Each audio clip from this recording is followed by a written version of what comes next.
Soğuk algınlığı. Soyuq değmesi. Ya böyle soğuk çarpıyor. Değil. Değil. Bizde çarpıyor, sizde değil. Bizde değiyor, sizde çarpıyor. Bizde hep çarpmalı, Bizde değil. vurmalı, dövmeli. Değmek Değiyor. Azerbaycan dilinde uğramak zaten.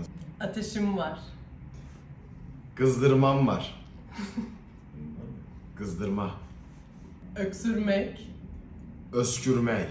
Hasta. Xəstə. Hastasene. Hastane. Xəstəxana. Məntiqli. Mentigli. İlaç. Dərman. O zaten aynı ama biz pek kullanmıyoruz. Sigorta. Sığorta. Ne? Sığorta. Sigorta. Eczane. Aptek. O Rusça, Türkçesine. Türkçesi eczane.